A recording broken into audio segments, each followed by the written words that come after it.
Hello friends, welcome back to our new video. मैं आ चुका हूँ एक और आपके लिए नया वीडियो लेकर। ठीक है, इस वीडियो में हम पढ़ने वाले हैं चैप्टर 8 के बारे में। और चैप्टर 8 क्या है? चैप्टर 8 है अपना क्लाइमेट, वेजिटेशन और वाइल्ड लाइफ।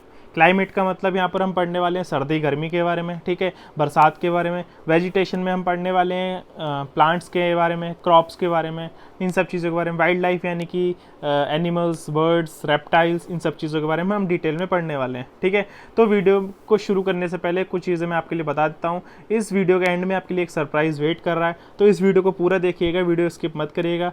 और वो सरप्राइज़ क्या है वो आपको इस वीडियो के एंड में पता चल जाएगा। ठीक है, तो अब सबसे पहले मैं एक चीज़ और बता देता हूँ कि आपके लिए यहाँ पर एक कोट ऑफ द डे है, ठीक है, जिसमें मैं आपके लिए मोटिवेशन ऑडियो एंड एक थॉट लेकर आता हूँ। हो सकता है ये एक मोटिवेशन वीडियो आपकी मदद करेगा आपको अपने गोल अचीव करने में, आपको अपना एम अचीव करने में। तो इस ऑडियो क्लिप को सुनिएगा और फिर अपन वीडियो शुरू करते हैं। ठीक है। दुनिया में मिल जाएंगे आशिक कई, पर वतन से हसी सनम नहीं होता। हीरों में सिमट कर सोने से लिपट कर मरते हैं कई, पर तिरंगे से खूबसूरत कफन नहीं होता।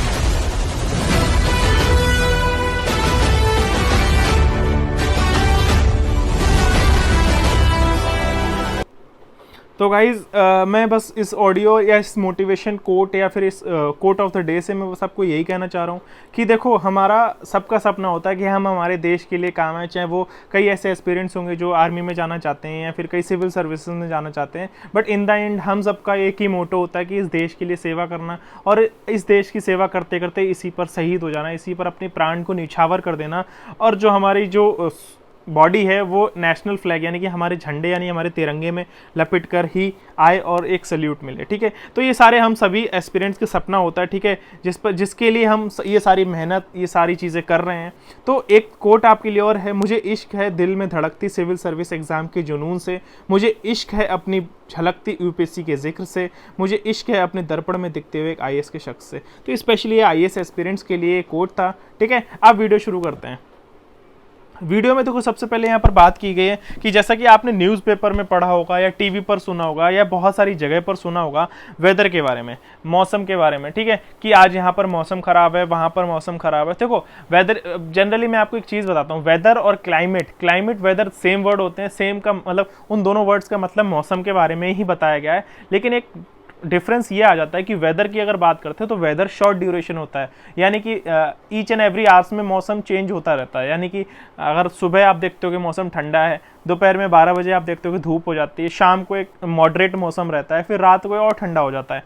यानी कि हर 2-3 घंटे में मौसम बदल रहा होता है, उसको हम वेदर कह सकते हैं। और क्लाइमेट क्या होता है? क्लाइमेट होता है मंथली वाइज, जैसे कि ईयर में आप देखते हो कि सर्दियाँ होना, गर्मियाँ होना, बारिश आना, यानी कि हर 2-3 महीने की शॉर्ट ड्यूरेशन में रहता है। यानी कि शॉर्ट ड्यूरेशन एक्चुअली कह सकते हैं 3 महीने का जो क्लाइमेट चेंज होता है वो 3 महीने में होता रहता है। ये एक डिफरेंस आ जाता है। ठीक है, अब यहाँ पर बात करते हैं, weather is about day to day changes in the atmosphere. ठीक है, एटमॉस्फेयर में डे टू डे चेंजेस जो होते हैं उसको हम वेदर कहते हैं। यहाँ पर वेदर का मतलब ये रखा गया है कि day to day changes atmosphere में जो होते हैं उसको वेदर कहा गया है। ठीक है, अब वेदर किस तरह से होते हैं? यहाँ पर it includes changes in temperature, rainfall and sunshine. यानी कि यहाँ पर बात की गई वेदर में कौन कौन सी चीज़ें आ जाती हैं, जैसे कि आ जाती है रेनफॉल आ जाता है, टेम्परेचर में बदलाव यानी कि, ठीक है, सनशाइन यानी कि धूप का आना जाना। ठीक है, इन सब चीज़ों के बारे में बात की है। जैसे कि एग्जांपल आ जाता है हॉट और कोल्ड होना यानी सर्दी गर्मी का होना, सनी और क्लाउडी यानी कि धूप होना या फिर एकदम से बारिश के बादल हो जाना। ठीक है, विंडी और काम यानी कि बहुत ज़्यादा कहीं आंधी तूफान आना, उसके बाद मौसम शांत हो जाना। ये सारे एग्जाम्पल्स किस में आ जाते हैं? वेदर में काउंट किए जाते हैं, इंक्लूड किए जाते हैं।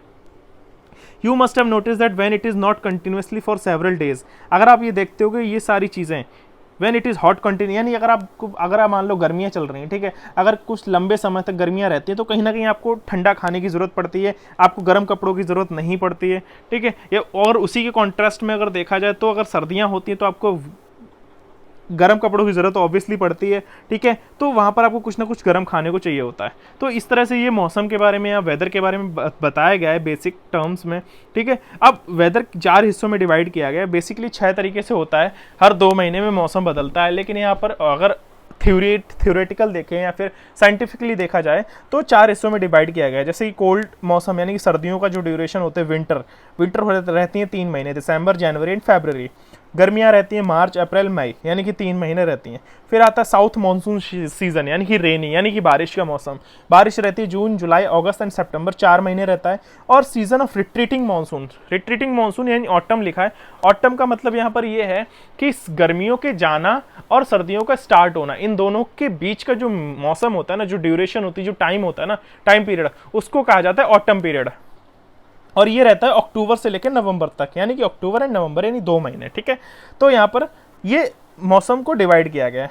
अब बात करते हैं सबसे पहले यहाँ पर कोल्ड वेदर के बारे में, यानी कि सर्दियों के बारे में। देखो बेसिकली अगर आपको सर्दियाँ और गर्मियाँ का होने के पीछे जो एग्जैक्ट रीज़न होता है, एक्चुअल लॉजिक क्या है, डीपली पढ़ना है तो आप इस वीडियो को ज़रूर चेकआउट करिएगा। ये आपको हमारी प्ले लिस्ट में, ज्योग्राफी की प्लेलिस्ट में आपको ये टॉपिक के टाइटल है, इस टाइटल से आपको ये वीडियो देखने को मिल जाएगी। लेकिन अगर मैं एनसीईआरटी के हिसाब से शॉर्ट टर्म में अगर मैं आपको बताता हूँ, देखो सबसे पहले मैंने आपको बताया कि अपनी अर्थ जो है ना वो टिल्ट है। ठीक है, और ये टिल्ट होने के पीछे ही सर्दी गर्मी, दिन रात का बड़ा और छोटा होना ही रोल प्ले करता है। अब कैसे रोल प्ले करता है, आप यहाँ देखते हो कि दिसंबर में अपने इंडिया में बहुत सर्दी पड़ती है और जून में बहुत गर्मी पड़ती है, राइट। और सितंबर और मार्च एक ऐसा टाइम पीरियड होता है जहां पर मॉडरेट टेम्परेचर रहता है, ना ही सर्दी रहती है ना ही गर्मी रहती है। ठीक है, या क्योंकि यहाँ पर इक्वेटर होता है सेंटर में। अब इक्वेटर पे सनरेज तो इक्वली पड़ती हैं। अब यहाँ पर बात करते हैं, अब अगर जैसे मान लो जून का टाइम करते हैं तो जून में अपने यहाँ बहुत गर्मी पड़ती है, यानी कि अपना इंडिया इस हिस्से में, तो सनरेज आप ये देखो कि डायरेक्टली अपने इंडिया का जो रीजन है ना उस पर डायरेक्टली सनरेज पड़ रही है।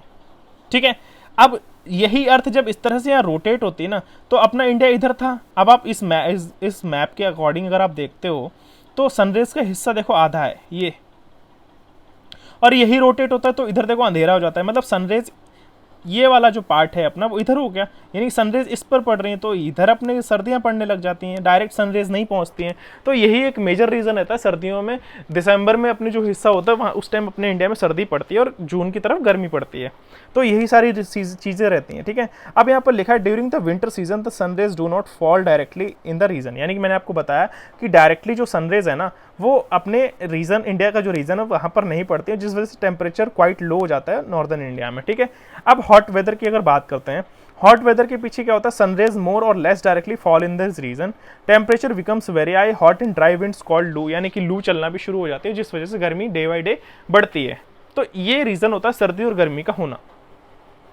अब साउथ वेस्ट मानसून सीजन और रेनी सीजन के बारे में बात करते हैं। साउथ वेस्ट मानसून का मतलब यहाँ पर ये होता है कि जो बरसात आती है ना, बरसात किस तरह से आती है, बरसात आती है कि अरेबियन सी हो गया, देखो यहाँ से ना विंड्स शुरू होते हैं, विंड्स मूव करती हैं और ये मूव करती हैं किधर, जो मेनलैंड होता है इंडिया के उसकी तरफ। कहाँ से, अरेबियन सी और बे ऑफ बंगाल की तरफ से। और ये क्या करती हैं, ये कैरी करके चलती हैं, ये विंड्स कैरी करके चलती हैं अपने साथ मॉइस्चर। ठीक है, मॉइस्चर मतलब पानी की बूंदें। ठीक है, छोटी छोटी मतलब पानी की बूंदें लेकर ट्रैवल करती हैं। और जब ये ट्रैवल कर रही होती हैं कि स्पीड के साथ, तो इनके लिए एक माउंटेन, जैसे अब ये बरसते कैसे, जब ये मूव कर रही होती है अपने इंडिया के मेन लैंड की तरफ, तो ये जाकर टकराती हैं माउंटेन से, पत्थरों से, चट्टानों से, और ये वहीं पर जाके बरस जाती हैं।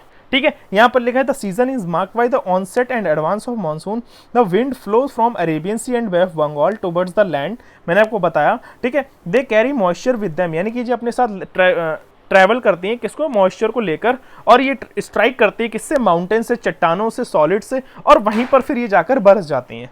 ठीक है, अब आपको पता है ऑब्वियसली कोई चीज़ अपने साथ बहुत बल्कि लेवल पे, यानी कि बहुत भारी वजन के साथ ट्रैवल कर रहा हूँ और वो सडन जब किसी चीज़ से टकराता है स्पीड से, तो ऑब्वियसली वहीं टूट के बिखर जाता है। तो उसी तरह से जब हवाएं हैं, विंड है, वो अपने साथ एक बारिश के बूंदों को या मॉइस्चर को या पानी को अपने साथ लेकर ट्रैवल कर रही हो, जैसे वो माउंटेन से टकराती हैं तो वहीं पानी बरस जाता है। तो इस तरह से होती है रेनी। अब आता है season of retreating monsoon. Season of retreating monsoon का मतलब यहाँ पर ये डिफाइन मैंने आपको बताया है, ऑटम। ऑटम का मतलब गर्मियों का जाना और सर्दियों का स्टार्ट होना, इन दोनों के बीच की जो ड्यूरेशन होती है उसको कहते हैं ऑटम।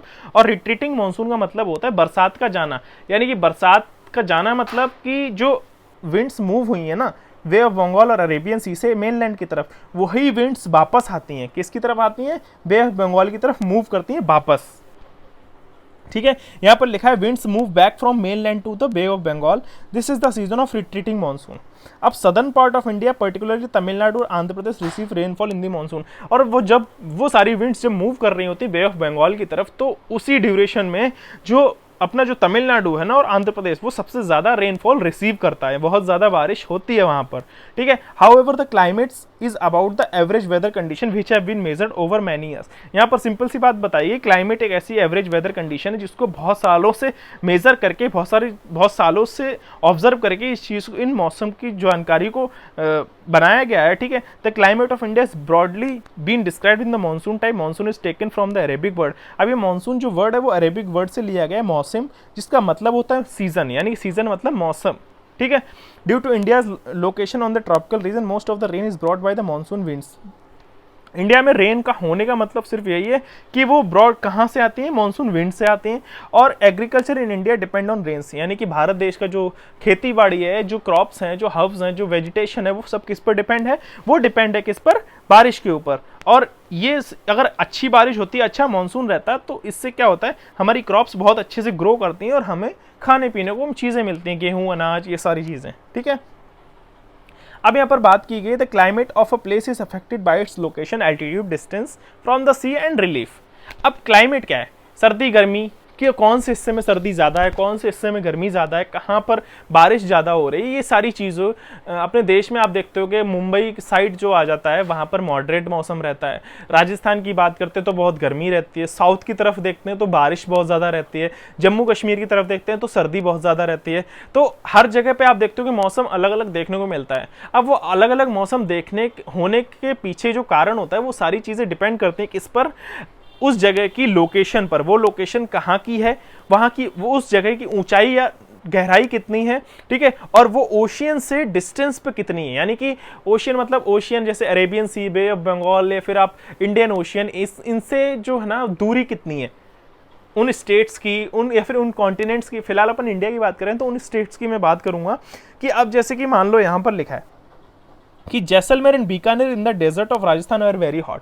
ऑब्वियसली आपको पता होगा तो राजस्थान में कोई भी ऐसी नेचुरल नदी नहीं है, ना ही कोई ओशियन टच में है, ना ही कोई सी टच में है, ठीक है। तो कोई भी ऐसी वाटर बॉडी टच में नहीं है राजस्थान की, जिस वजह से वहां पर उस लेवल पर ठंडा नहीं रहता है, ठीक है। मतलब बारिश वगैरह उतनी ज़्यादा नहीं होती है, वहाँ पर गर्मी बहुत ज़्यादा रहती है। और स्पेशली उनमें अगर सिटीज़ की बात करें तो जैसे कि जैसलमेर और बीकानेर सबसे ज़्यादा हॉटेस्ट जगह हैं वो, ठीक है। सेम उसी तरह से द्रास एंड कारगिल बात करते हैं, जम्मू कश्मीर जहाँ पर सबसे ज़्यादा ठंड रहती है, बहुत ज़्यादा, ठीक है, क्योंकि वहाँ पर वो माउंटेन्स है, वहाँ पर एक आइस बर्फ वगैरह गिरती रहती है, ठीक है। वहाँ बहुत ऊंचाई पर है जम्मू कश्मीर, ठीक है। अगर कोस्टल प्लेसेस की बात करते हैं जैसे कि मुंबई कोलकाता, मैंने आपको बताया मुंबई कोलकाता ऐसी जगह है जहाँ पर जो टेम्परेचर है ना वो बहुत मॉडरेट रहता है, ना ही ज़्यादा गर्मी होती है ना ही ज़्यादा सर्दी होती है। और being on the coast these places are very humid, मतलब कोस्ट होने की वजह से, कोस्ट मतलब ना गर्मी ना सर्दी होने की वजह से वहाँ का जो एनवायरनमेंट है, वहाँ का जो क्लाइमेट है, वहाँ का जो एटमॉस्फेयर है वो ह्यूमिड, मतलब वहाँ पर नमी रहती है पानी में और बहुत गर्माहट भी रहती है। मतलब गर्मी और सर्दी दोनों का मिक्सचर रहता है, नमी रहती है पानी में, वो सॉरी हवा में, वहाँ के वातावरण में, और हल्की हल्की गर्माहट भी बनी रहती है। अभी एक जगह है मौसनेरम इन मेघालय, ठीक है। अब ये बहुत ज़्यादा रिसीव करती है रेनफॉल, क्योंकि जब विंड्स वापस आ रही होती हैं या फिर वो जो मेघालय का हिस्सा है ना वो सबसे ज़्यादा टच में है किससे, वाटर बॉडीज़ के, ओशियंस के, तो इसलिए वहाँ पर बारिश ज़्यादा होती है।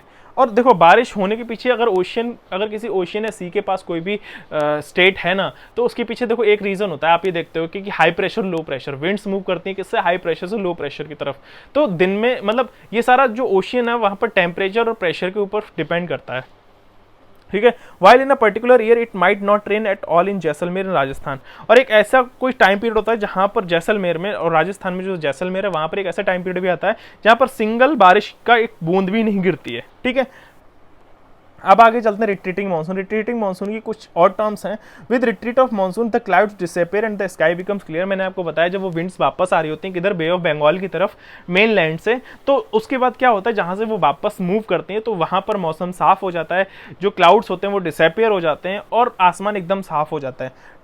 Day temperature starts falling steeply, यानी कि डे टेम्परेचर है वो एकदम आराम से गिरना शुरू हो जाता है। Monsoon rains weakens all over India except few south eastern states. मैंने आपको बताया जब वो रिट्रीटिंग मानसून में जब वो विंड्स वापस आ रही होती हैं अपने मेन लैंड से, मतलब बे ऑफ बंगाल की तरफ, मैं आपको बार बार बता रहा हूँ, तो क्या होता है कि वहाँ जो और इलाका होता है ना मेन लैंड, ठीक है, अगर साउथ का हिस्सा हटा दिया जाए, यानी कि तमिलनाडु ये सारे हिस्सा साउथ का अगर हटाते हैं तो अपना जो मेन लैंड और आता है ना, नॉर्थ साइड हो गया या मिड नॉर्थ हो गया, इस तरह से, तो वहाँ पे ना मतलब जो रेनफॉल होता है, जो मानसून होता है वो वीक हो जाता है, और साउथ ईस्टर्न को अगर हटा देते हैं तो, ठीक है।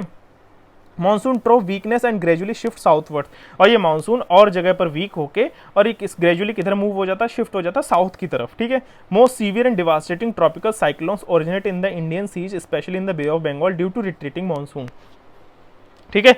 तो यहाँ पर बताया गया साइक्लोन्स का जनरेट होना, ओरिजिनेट होना, डिवास्टेटिंग ट्रॉपिकल, ठीक है। तो ये सब चीज़ें क्यों होती हैं, जब ये बे ऑफ बंगाल की तरफ रिट्रीटिंग मानसून हो रहा होता है, सीज की तरफ स्पेशली, ठीक है। इस वजह से वहाँ पर बे ऑफ बंगाल की साइड ना ये साइक्लोन्स और ये सारी चीज़ें जनरेट होती हैं।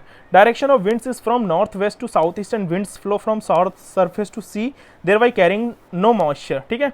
तो direction of winds is from north west to south east, यहाँ पर बताया जब विंड्स मूव कर रही होती है किधर की तरफ, नॉर्थ वेस्ट से साउथ ईस्ट की तरफ, ठीक है। And winds flow from surface to east, यानी कि सी, यानी कि जो मेन लैंड है अपने इंडिया का, वो सरफेस है, वहाँ से मूव किधर कर रही है, समुद्र की तरफ, ठीक, ओशियन की तरफ, और वो क्या, वहाँ पर वो कोई भी ऐसा मॉइस्चर कैरी करके नहीं जाती हैं। और ये सारी चीज़ें जब वो मॉइस्चर अपने कैरी करके मूव नहीं करती हैं, तो वो सारी चीज़ें किस पे हेल्प करती हैं हमारे रबी क्रॉप कल्टिवेशन पर। अब बात करते हैं नेचुरल वेजिटेशन के बारे में। नेचुरल वेजिटेशन में मैंने एक डायग्राम लगाया है, इस डायग्राम में मैं आपको कुछ टर्म्स बता देता हूँ। एमरजेंट लेयर का मतलब होता है एक पेड़ की हाईएस्ट पीक, ठीक है। कैनोपी का मतलब होता है एक हिस्सा, यानी कि जो पेड़ ग्रो हो जाता है, एक ऊपर का बहुत झुंड टाइप एक पेड़ पौधे पत्तियों का झुंड बनता है, इसको कैनोपी कहते हैं। और यंग ट्री आप जानते हो, यंग मतलब वर्ड ऑटोमेटिकली डिफाइन कर रहा है। और श्रब्स होता है छोटे मोटे पौधों के झुंड, ठीक है, छोटे से पौधे होते हैं। We see a variety of plants life in a surrounding, how nice it is play and feel. Obviously हमें बहुत अच्छे लगता है घास और पेड़ पौधे। Besides there are many tall trees, some with many branches, leaves like neem, mango, और some which stand with few leaves such as palm, ठीक है। The grasses, shrubs and trees which grow on their own without interface or help from human beings are called natural vegetation। यहाँ पर natural vegetation को बताया गया है कि वो पेड़ पौधे जो कि बिना किसी ह्यूमन की हेल्प के ग्रो करते हैं, उनको नेचुरल वेजिटेशन कहा जाता है। कई आप ऐसे पेड़ पौधे देखते होंगे जहाँ पर ह्यूमंस ना तो उन्हें पानी देते हैं, ना उनकी देखरेख करते हैं, जबकि ना ही वो बीज वहाँ ज़मीन में लगाते हैं, जबकि वो ऑटोमेटिकली वहाँ पर ग्रो करते हैं और बहुत अच्छे से ग्रो करते हैं और जानवरों को छाया देते हैं, पेड़ फल फ्रूट्स देते हैं, बहुत सारी ऐसे जड़ी बूटियाँ देते हैं जो कि इंसानों के लिए बहुत ज़्यादा हेल्पफुल होती हैं, ठीक है। उनको नेचुरल वेजिटेशन यहाँ पर कहा गया है। या आप ऐसे कई पेड़ देखते हो जैसे नीम का पेड़ हो गया, मैंगो के पेड़ हो गए, यानी कि बहुत बड़े बड़े पेड़ हैं या इनकी ब्रांचेस हैं, ठीक है। ये सब स्टैंड होते हैं और कई ऐसे पेड़ होते हैं जो अपनी पत्तियों पर ही ग्रो करते हैं। तो do you wonder how this differ from each other, और ये क्यों एक दूसरे से डिफर होते हैं नेचुरल वेजिटेशन। देखो आप इंडिया में अगर देखते होगे ना, तो आप जगह जगह पर अलग अलग तरह से पेड़ पौधे देखते होगे। जैसे आप अगर बर्फीले इलाके में देखते हो तो वहाँ पर बर्फीले इलाके में पेड़ पौधे कैसे होते हैं, तिकोने होते हैं, कोनिकल शेप में होते हैं, ठीक है। हर एक जगह पर आपको पेड़ पौधे अलग अलग देखने को मिलेंगे। जैसे कि आप साउथ की तरफ जाओगे, वहाँ पर रेनफॉल बहुत ज़्यादा होता है, तो वहाँ पर आपको पेड़ पौधे अलग हिसाब से देखने को मिलते हैं। तो ये सारी चीज़ें किस पर डिपेंड करती हैं, क्लाइमेटिक कंडीशन पर डिपेंड करती हैं कि वहाँ के पेड़ पौधे की जो ग्रोथ है वो किस तरह से, किस शेप में होती है, ठीक है। तो यही सब चीज़ें बताई गई नेचुरल वेजिटेशन में। अब ये फॉरेस्ट जो है ना वो क्यों ज़रूरी है, क्योंकि फॉरेस्ट हमें बहुत सारी चीज़ें देते हैं। और वो कौन कौन सी चीज़ें देते हैं, जैसे कि हमें देते हैं फ्यूल देते हैं, वुड देते हैं, फॉडर देते हैं, मेडिसिनल प्लांट्स देते हैं, हर्ब्स देते हैं, ले देते हैं, हनी, गम एक्सेट्रा, ये बहुत सारी चीज़ें हमें देते हैं। इवन उसके साथ साथ हमें क्या देते हैं, हमें देते हैं ऑक्सीजन, ठीक है। ऑक्सीजन जिससे हम सांस लेते हैं और सांस लेकर फिर हम जिंदा रहते हैं, एनिमल्स जिंदा रहते हैं, हम जिंदा रहते हैं, ठीक है। तो इतनी सारी चीज़ें, इतने सारे प्रॉफिट्स हमें प्लांट से मिलते हैं। और हम हों, ये ह्यूमन बींग्स हों या एनिमल्स हों, हम किस पर डिपेंड है, हम टोटली डिपेंड है प्लांट्स पे, वेजिटेशन पे, क्योंकि हमें फ्रूट्स मिल रहे हैं, हमें खाने पीने को गेहूँ, आटा, दाल, सब्जी, फ्रूट, सब कुछ हमें किससे मिल रहा है, हमें प्लांट से मिल रहे हैं। एनिमल्स भी इवन फ्रूट्स वगैरह खाते हैं, ठीक है। तो हम सब किस पर डिपेंड है, मेजरली हम डिपेंड है फॉरेस्ट पर। फॉरेस्ट मतलब वेजिटेशन पर। फॉरेस्ट जो है नेचुरल हैबिटाट हैं किसके, वाइल्ड लाइफ के। मतलब यहाँ पर बताया गया जो जानवर हैं, जीव जंतु हैं, रेप्टाइल्स हैं, एनिमल्स हैं, बर्ड्स हैं, ये क्या है, एक शेल्टर है किसका, एनिमल्स का। वहाँ पर सभी जीव जंतु रहते हैं, ठीक है। Natural vegetation has been destroyed to a large extent because of the reckless cutting of trees. Natural vegetation destroy हो रहा है, जैसा कि आपको भी पता है नेचुरल वेजिटेशन बहुत वास्ट लेवल पे बहुत तेज़ी से कटिंग हो रही है, क्योंकि हम जो ह्यूमंस हैं, हम हमारी फैशन के लिए, हमारे रहने सहने के लिए हम पेड़ पौधों को काट रहे हैं और बिल्डिंग्स वगैरह क्रिएट कर कर रहे हैं, मॉल्स क्रिएट कर रहे हैं, ठीक है, बना रहे हैं, तो इससे क्या है, हमें नुकसान हो रहा है। और ये नुकसान अभी नहीं दिख रहा है, बट आने वाले समय में हम देखना बहुत सारी चीज़ों के प्रॉब्लम फेस करेंगे। इवन हमारे, अगर हम नहीं करें तो हमारी जनरेशन तो फेस करने वाली है, ठीक है। तो मैं बस आपसे यही कहूँगा कि पेड़ पौधे लगाओ। आप अगर पेड़ पौधे नहीं लगा सकते हो तो आप प्लीज़ काटो मत, उनको उखाड़ो मत, ठीक है। ये बहुत अच्छा होगा, क्योंकि आपको भी पता है पेड़ों की अहमियत कितनी है, ठीक है। अब यहाँ पर एक पिक्चर में भी बताया गया कि हमें कितनी सारी चीज़ें मिलती हैं, oxygen, medicine, shelter, fodder, fuel, sports goods, furniture, rubber, timber, natural habitation, gum and lac, fruits, honey. तो और सबसे मेजर अहम रोल ऑक्सीजन, जिसकी वजह से हम जिंदा हैं, और वो सारी चीज़ें हमें किससे मिलती हैं, प्लांट से मिलती हैं, ठीक है। अब यहाँ पर वाइल्ड लाइफ की बात करते हैं। वाइल्ड लाइफ में यहाँ पर बताया गया कि forest are home to a variety of wildlife. मैंने बताया आपको, वाइल्ड लाइफ, फॉरेस्ट जो है वो रहने की जगह है, किसके, एनिमल्स का, प्लांट्स, एनिमल्स, बर्ड्स, रेप्टाइल्स का, ठीक है। There are thousand of species animals and a large variety of reptiles, amphibians, mammals, birds, insects and worms which dwell in the forest. तो इतनी सारी स्पीशीज़, इतनी सारी वेराइटीज़ एनिमल्स की कहाँ रहती हैं, जंगलों में रहती हैं, और वही उनका घर है। तो हमें पेड़ पौधे नहीं काटने हैं। अब यहाँ पर बात करते हैं अगर एनिमल्स की, तो tiger is our national animal. It is found in various parts, यानी बहुत हिस्सों में आपने टाइगर को देखा होगा, ठीक है। गिर फॉरेस्ट जो गुजरात में है, वो किसका घर है, वो होम घर है एशियाटिक लायंस का, ठीक है। एलिफेंट्स आपको कहाँ कहाँ देखने को मिलेंगे, एलिफेंट्स हो गया, राइनोसोरस हो गए, ये आपको घूमते हुए देखेंगे आसाम में। और एलिफेंट्स आपको देखने को मिलेंगे केरला एंड कर्नाटका में। कैमल्स आपको कहाँ पर देखने को मिलेंगे, रन ऑफ कच्छ में। रन ऑफ कच्छ कहाँ पर, गुजरात में। अगर आपने तारक मेहता का उल्टा चश्मा देखा, उसमें कई बार वीडियो क्लिप्स में आपको दिखाया गया होगा, कच्छ जो वाइट होता है, पूरा सफ़ेद, वहाँ पर सनसेट के लिए काफ़ी ज़्यादा फेमस है, ठीक है। तो रन ऑफ कच्छ में आपको ऊँट की सवारियाँ देखने को मिलेंगी, ऊँट देखने को मिलेंगे। Wild goats, snow leopards, bears, ये सारे आपको कहाँ देखने को मिलेंगे, हिमालय रीजन में, ठीक है। और भी बहुत सारे एनिमल्स हैं, other animals are found in the country such as monkey, wolf, jackal, nilgai, cheetah etcetera. ये बहुत सारे एनिमल्स हैं देखने को आपको मिलेंगे अपने देश में। अब बात करते हैं बर्ड्स की बात करते हैं, तो India is equally rich in birds life, ठीक है। तो अपना नेशनल बर्ड कौन सा है, पीकॉक है। और कॉमन वर्ड्स कुछ ऐसे हैं जैसे कि पैरट, पिजन, मैना, गीज, बुलबुल एंड डक्स, ठीक है। ये सेवरल वर्ड्स आपको कहाँ देखने को मिलती हैं, सेंचुरीज़ में देखने को मिलती हैं। क्योंकि देखो कहीं ना कहीं हम पेड़ पौधे काट रहे हैं, तो ये जो सेंचुरीज़ हैं या फिर जू हैं, ये क्या करते हैं, एनिमल्स, बर्ड्स को एक नेचुरल हैबिटाट प्रोवाइड करने की पूरी कोशिश करते हैं। और गवर्नमेंट भी काफ़ी ज़्यादा एफर्ट्स कर रही है इनको प्रोटेक्ट करने में, लेकिन कहीं ना कहीं गवर्नमेंट इनके लिए नुकसान भी क्रिएट कर रही है, क्योंकि गवर्नमेंट चाहे तो पेड़ पौधे, जंगलों को काटने के लिए रोक सकती है, ठीक है। और इवन जैसे 4G 5G आ गया, जो कि बर्ड्स के लिए बहुत ज़्यादा हार्मफुल है, तो इनकी टेस्टिंग को भी रोक सकती है, क्योंकि कहीं ना कहीं जब टेस्टिंग होती है तो हाई लेवल फ्रिक्वेंसी जनरेट होती हैं और जो अफेक्ट करती हैं बर्ड्स को, छोटे छोटे पंछियों को, ठीक है। तो ये क्या करती हैं, अब this provides the bird protection from hunters. अब ये जो सेंचुरीज़ हैं या फिर जो हैं जू वगैरह हैं, लेकिन हाँ बस ये है, ये हंटर्स से, एनिमल से बर्ड्स को बचाती हैं। क्योंकि आजकल क्या है, हंटर्स क्या करते हैं, जो बड़ी बड़ी कंपनियां हैं, इन हंटर्स से ना एनिमल्स की खाल होती है, ठीक है, इनके सींग होते हैं, इनके दांत होते हैं, इन सबको खरीदती है और क्या करती है, चमड़ा या लेदर, ठीक है, इन सब से जूते बनाती है, बैग्स बनाती है, बेल्ट्स बनाती है, पर्स बनाती है, और ये हम लोग खरीदते हैं इनसे, ठीक है। तो इसलिए ये एनिमल्स और बर्ड्स को प्रोटेक्ट करते हैं, क्योंकि हंटर्स बहुत ज़्यादा हार्म करते हैं एनिमल्स को, ठीक है। There are several hundred of species of snakes found. अब यहाँ पर स्नैक्स की बात की गई तो बहुत सारी स्नैक्स की स्पीशीज़ भी हैं, जैसे कि कोबरा एंड क्रेट्स, दो ऐसी इंपॉर्टेंट स्पीशीज़ हैं स्नैक्स में। अब cutting of forest and hunting several species of wild life of India decline rapidly. अब हंटिंग यानी कि आप पता है शिकारी शिकार करते हैं और इनकी चीज़ों को बेचते हैं बड़ी बड़ी कंपनीज़ को महंगे महंगे दामों में, तो जिस वजह से क्या है कि ये जो वाइल्ड लाइफ है ये पूरी डिक्लाइन यानी कि रैपिडली बहुत ज़्यादा डाउन हो रही है। कई स्पीशीज़ गायब हो गई हैं, ठीक है, कई स्पीशीज़ माइग्रेट हो जाती हैं इधर से उधर, ठीक है। तो ये सारी चीज़ें गायब होती जा रही हैं समय के साथ साथ। तो बस यही है कि इनको जितना ज़्यादा हो सके हमें बचाना है, ठीक है, और हमें इन सब चीज़ों को खरीदने से रुकना है। हमें क्या करना है, पॉली बैग्स में अगर हमें पेपर बैग यूज़ करते हैं तो बहुत अच्छा है, इवन हम पर्स यूज़ करते हैं चमड़े के, लेदर के, तो हमें रुकना चाहिए, नहीं करना चाहिए, ठीक है। अब बात करते हैं in order to protect them many national parks. अब जैसे बस वही है, इनको प्रोटेक्ट करने के लिए क्या कर रहे हैं, इनको प्रोटेक्ट करने के लिए national parks, sanctuaries, biosphere reserves setup किए जा रहे हैं। गवर्नमेंट क्या कर रही है, प्रोजेक्ट स्टार्ट कर रही है, प्रोजेक्ट टाइगर, प्रोजेक्ट एलिफेंट, और भी ऐसे प्रोजेक्ट्स हैं जो अदर एनिमल्स के लिए क्रिएट किए हैं। अब आप मुझे कमेंट बॉक्स में कुछ नाम बताओगे जैसे वाइल्ड लाइफ सेंचुरीज़ के, ठीक है।